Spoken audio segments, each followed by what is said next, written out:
Hello everybody, this is Aman Dwivedi. Welcome to rank topper. जैसे हम लोगों ने पार्ट 1 में पढ़ा था इसके बारे में, ठीक। आप पार्ट 2 में पढ़ेंगे। यहाँ से हम पढ़ गया था फोटो वीडियो, ठीक है। तो आप फिर से करेंगे। विचित्र है यह अधूरी मुस्कान, यह मुस्कान नहीं, इसमें उपहास है, व्यंग है। व्यंग मतलब ताना, ठीक। यह कैसा आदमी है जो खुद तो फोटो क्या बोले, यह कैसा आदमी है जो खुद तो फटे जूते पहने फोटो खिंचा रहा है पर किसी पर हंस भी रहा है। मतलब कि कैसा आदमी जो फटे जूते खिंचा भी रहा है, वो खुद पर भी, मतलब कि वो हंस भी रहा है किसी पर, ठीक। फोटो ही खिंचाना था तो ठीक जूते पहन लेते या ना खिंचाते। फोटो ना खिंचाने से क्या बिगड़ जाता था भाई, क्या बिगड़ा? सही बात है। शायद पत्नी का आग्रह रहा होगा, शायद पत्नी ने कहा होगा कि भाई तुम भी फोटो खिंचा लो, और तुम अच्छा चल भाई अगर बैठ गए होंगे। किसने ये कहा होगा? ये कहा होगा हमारे प्रेमचंद ने, ठीक। और प्रेमचंद ने क्या लिखा था? पार्ट 1 बैलों की कथा, तो बैलों की कथा याद है, ठीक। हाँ, शायद पत्नी का आग्रह रहा होगा और तुम अच्छा चल भाई कहकर बैठ गए होगे।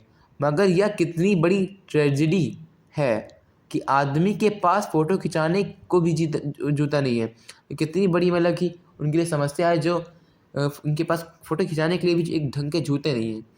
मैं तुम्हारी एक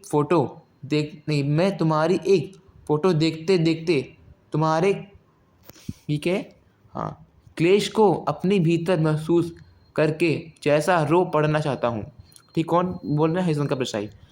मगर तुम्हारी आंखों का यह तीखा दर्द भरा व्यंग मुझे एकदम रोक देता है। लेकिन जो इनका ये है ना, एक स्ट्रेंथ है, जो इनके मन में एक विश्वास है, ठीक है, इन सब के कारण जो है किसको, वो हरिशंकर प्रसाई को रोक देता है रोने से, ठीक। अब पढ़ेंगे। तुम फोटो का महत्व नहीं समझते, समझते होते तो किसी से फ़ोटो खिंचाने के लिए जूते मांग लेते। अगर वो फ़ोटो को, मतलब वो समझते हैं वो, ठीक, कोई इनको वो देते तो क्या करते, वो किसी ना किसी से जूते मांग लेते। लोग तो मांग के कोट से वर दिखाई भी करते हैं। मतलब कई लोग तो कोट मांग कर अपनी वर दिखाई करते हैं, ठीक है। और मांगे की मोटर की से बारात निकालते हैं। फ़ोटो खिंचाने के लिए तो बीवी तक मांग ली जाती है। यहाँ तक फ़ोटो खिंचाने के लिए कई लोग तो बीवी ही मांग लेते हैं। भाई क्या लोग हैं, ठीक। तो तुमसे जूते तक मांगे नहीं गए, ठीक। तुम फ़ोटो का महत्व नहीं जानते, तुम फ़ोटो का महत्व नहीं जानते। लोग तो इत्र चुपड़ कर फ़ोटो खिंचाते हैं जिससे फ़ोटो में खुशबू आ जाती है। इत्र मतलब कि अरे मेकअप वगैरह, ठीक। गंदे से गंदे आदमी को फ़ोटो की खुशबू देती है, ठीक। टोपी 8 आने से मिल जाती है। कितने आने मिल जाती है? टोपी 8 आने से मिल जाती है। और जूते उस ज़माने में 5 रुपये से कम नहीं मिलते होंगे, ठीक है। जूता हमेशा टोपी से कीमती रहा है, और बताइए जो जूता है वो हमेशा टोपी से कीमती रहा है। अब क्या कीमत रहा है? जो तुम्हारा वो जूता हमेशा टोपी से कीमती रहा है। अब तो जूते की कीमत और बढ़ गई है, और हमारी टोपी की भी बढ़ गई है, ठीक। और जूते पर 2500 टोपियाँ कम से कम 2500 टोपियाँ एक जूते के ऊपर निछाव हो जाती हैं। लेकिन तुमको ये नहीं पता कि जूता हमको एक, क्या बोलते हैं, सम्मान देता है। अगर तुम एक टोपी पहन लोगे ना, वो तुमको ज़्यादा अट्रैक्टिव लगेगा, ठीक है, और वो ज़्यादा तुमको सम्मान देगा, होती है। तुम भी जूते और टोपी के अनुपातिक मूल्य के मारे हुए हो। यह विडंबना मुझे इतनी तीव्रता तीव्रता से पहले कभी नहीं चुभी, ठीक, जितनी आज चुभ रही है जब मैं तुम्हारा फटा जूता देख रहा हूँ। तुम महान कथाकार, उपन्यास सम्राट, युग प्रवर्तक, जाने क्या क्या कहलाते थे, क्या कहलाते थे वो। अब देखो यहाँ बताई जा रही है। अब देखो यहाँ पे उनको क्या क्या बोला जाता था? उनको बोला था उपन्यास सम्राट, युग प्रवर्तक। युग प्रवर्तक मतलब कि जो युग को चेंज कर दे, ठीक है। मतलब कि जो युग को चेंज, मतलब कि जो युग के सहारे, मतलब कि क्या बोलते हैं उसको, युग के अकॉर्डिंग जो है वो रह ले, ठीक है। उपन्यास सम्राट, ठीक है। पता नहीं क्या क्या नाम है उनको जाना जाता था। महान कथाकार, ठीक है। तो मेरा जूता भी कोई अच्छा नहीं है, यूं ऊपर से अच्छा दिखता है, उंगली बाहर नहीं निकलती, पर अंगूठे के नीचे तला फट गया है। उनको तो तला है, तला, ठीक, वो फट गया है, मतलब ये सरफेस वाला एरिया, ठीक। अंगूठा जमीन से घिसता है और पैनी मिट्टी पर कभी रगड़ खाकर लहूलुहान भी होता है। और अंगूठा जो है ज़मीन से कभी कभी घिसता भी है, और इसी वजह से जो है मिट्टी और पैनी मिट्टी पर कभी रगड़ खा जाता है उनका, ठीक है। कौन? ये सरफेस वाला एरिया, ठीक है।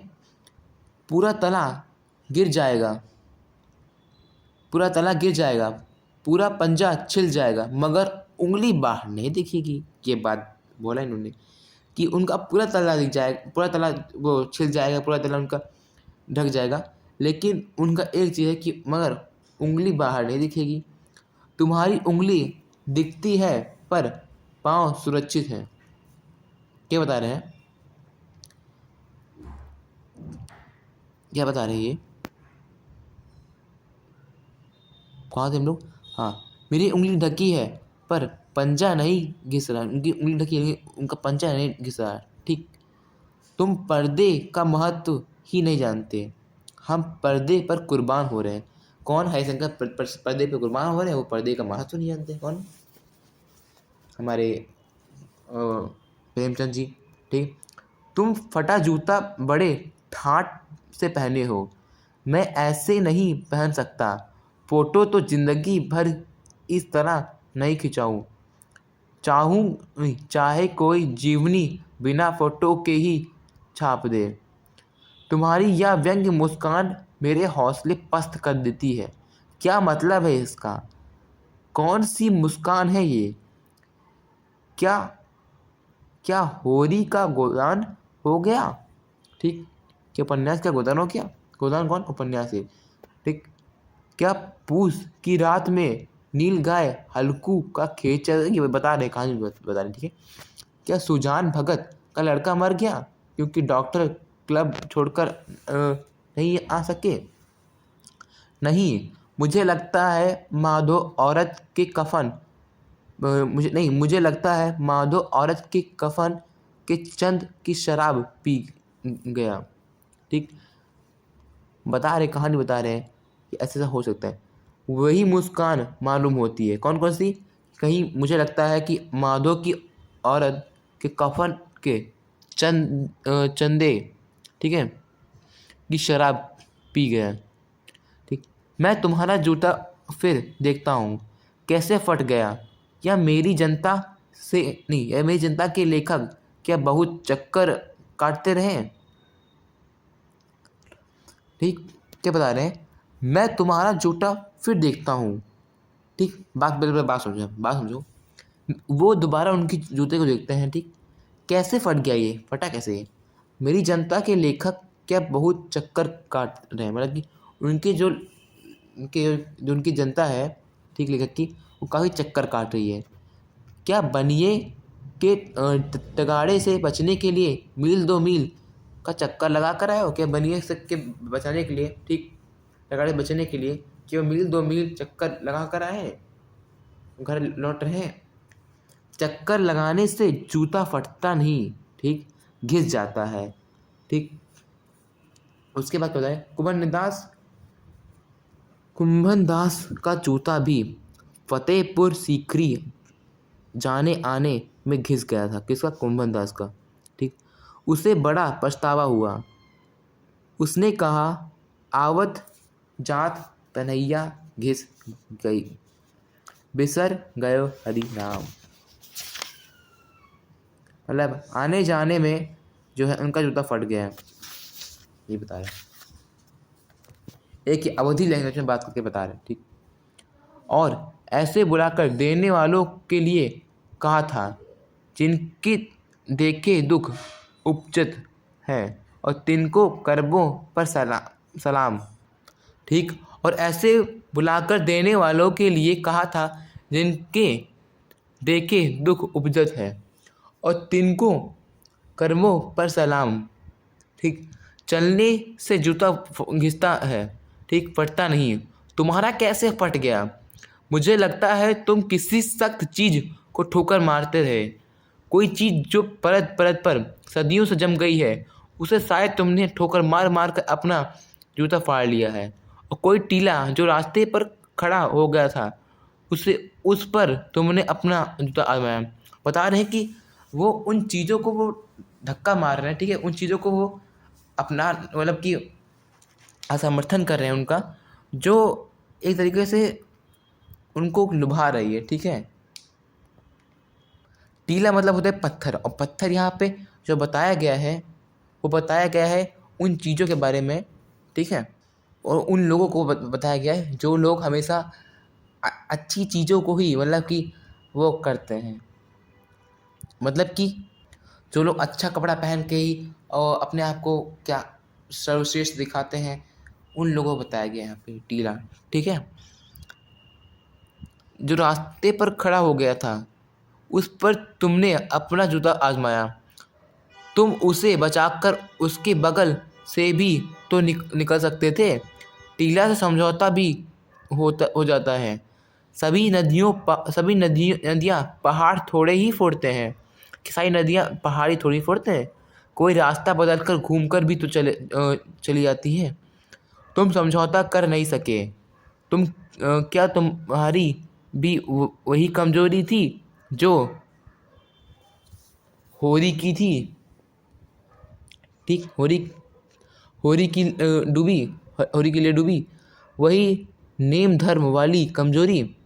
नेम धर्म उसकी भी जंजीर थी, मगर तुम जिस तरह मुस्कुरा रहे हो, उससे लगता है कि शायद नेम धर्म तुम्हारा बंधन नहीं था, ठीक, तुम्हारा मुक्ति था, थी। तुम्हारी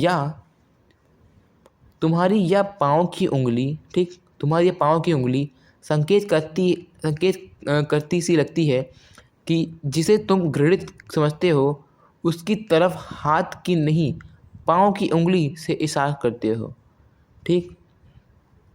तुम क्या उसकी तरफ इशारा कर रहे हो जिसे ठोकर मारते मारते तुमने जूता फाड़ लिया है, ठीक।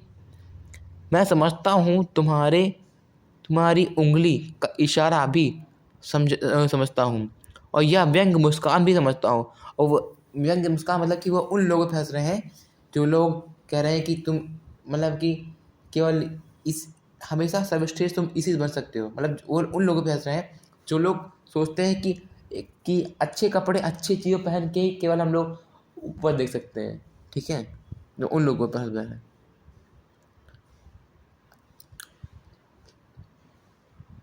तुम मुझ पर या सभी पर हंस रहे हो, उन पर उंगली छिपाए और तलवा घिसाए चल रहे हैं, उन पर जो टीले को बरकाकर बाजू से निकल रहे हैं।